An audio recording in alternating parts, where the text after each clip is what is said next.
Cordial saludo, mi nombre es Lina Lisset Arboleda Ramírez, estudiante del doctorado en Ciencias de la Educación, y en esta ocasión me encuentro con el docente Jaime Echeverry, docente encargado de la Sala de Conciliación, un espacio diseñado para la prevención y la resolución de conflictos escolares en la institución educativa Bosques del Norte.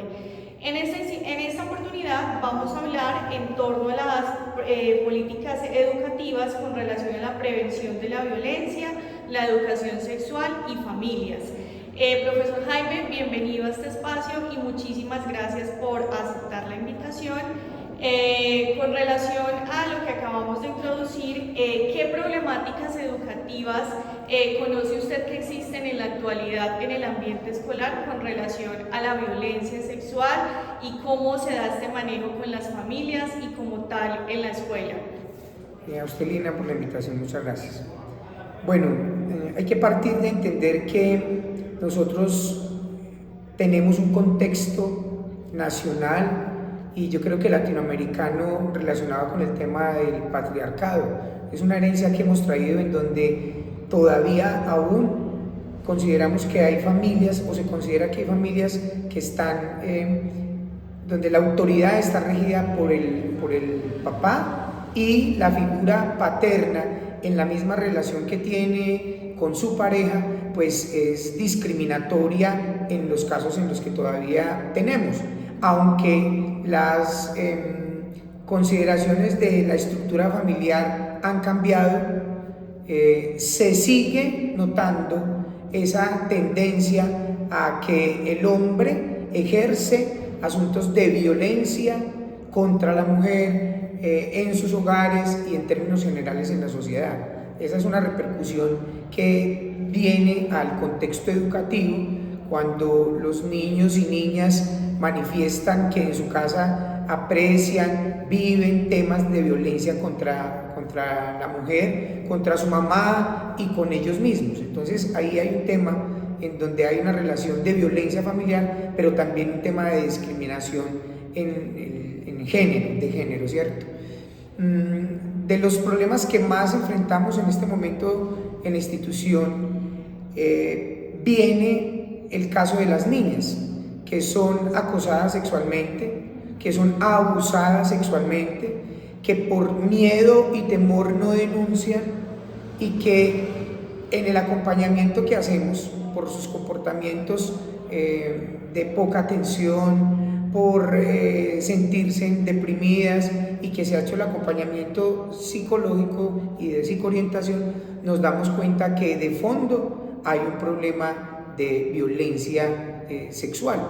Es como lo que más se tiene, y esta ha sido ejercida o bien porque las distintas formas que ya se está estructurando la familia, entonces llega el padrastro, un nuevo integrante a ese núcleo familiar, y ejerce poder y ejerce presión con relación a esa mujer y a ese niño o esa niña que no es de ellos.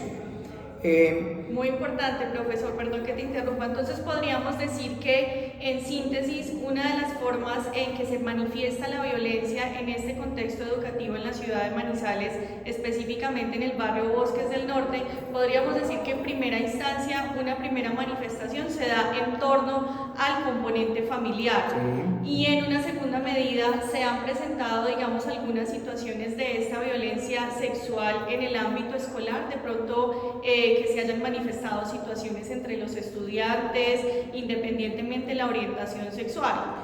Así es, aunque nosotros activamos, cuando sucede eso, activamos la ruta de atención, nos damos cuenta que hay comportamientos que son aprendidos. Es decir, el niño que es violento es porque ha sido violentado en la casa. El comportamiento sexual de algunos de ellos es porque tienen de fondo un abuso. Entonces, ese tipo de situaciones que vivimos aquí en el colegio nos ha activado las alarmas con relación a lo que viene pasando en esos entornos familiares. Entonces, aquí tenemos niñas que manifiestan un poco de inquietud o de provocación hacia otros compañeritos, o en algunos casos hacia los docentes, y eso es el reflejo de que estas niñas o estos niños vienen de un tema de violencia sexual. Muy bien. Cuando un estudiante, sea hombre, sea mujer, se acerca a la oficina de conciliación, al trabajo que ustedes realizan y comunica una situación de estas, ¿cuál es la ruta de atención o cuál es el manejo y la prioridad que ustedes le dan a estos casos?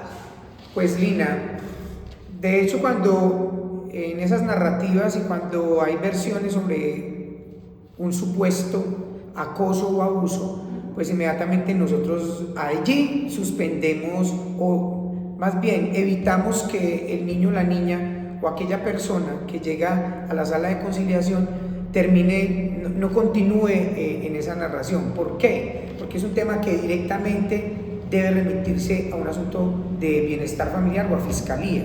Y son esas instancias en donde ellos deben de hacer ese tipo de denuncias y de declaraciones.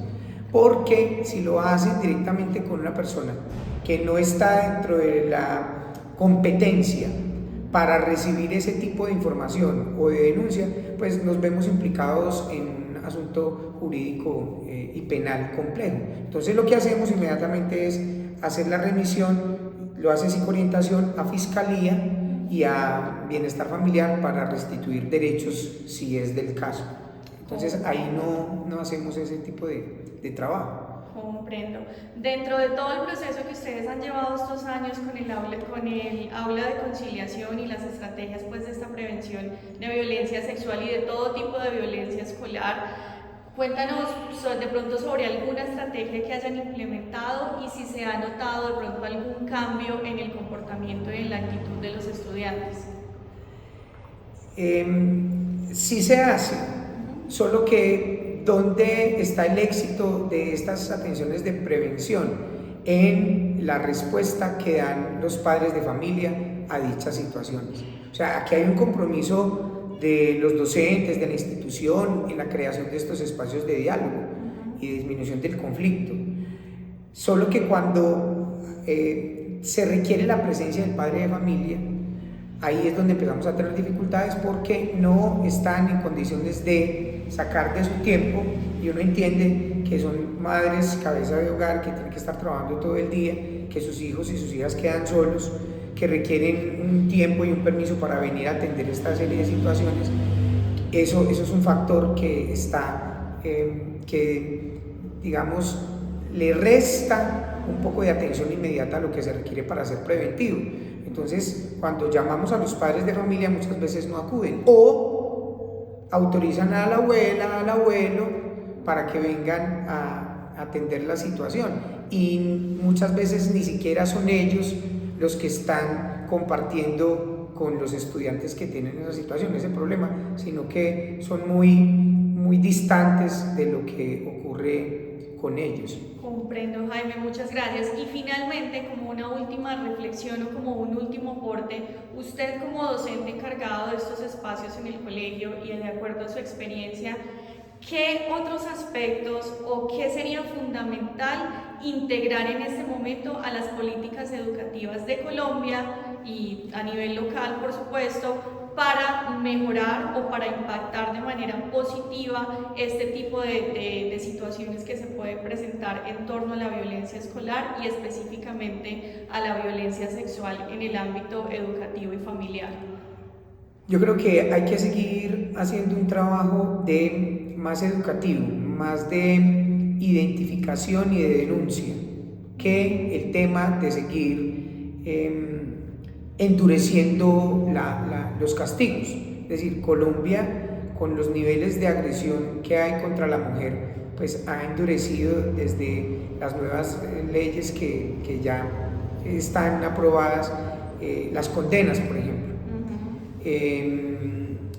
Prestar más atención a aquellas denuncias, ¿cierto? Eso está bien. Sin embargo, aún falta en los escenarios educativos, específicamente en nuestra institución, un tema más de formación con los padres de familia, porque son padres de familia ausentes, porque son padres de familia que no han dimensionado la responsabilidad que tienen de acompañamiento con sus hijos, no solo en lo educativo, sino en su formación como sujetos, en todo el proceso de vida y más en determinadas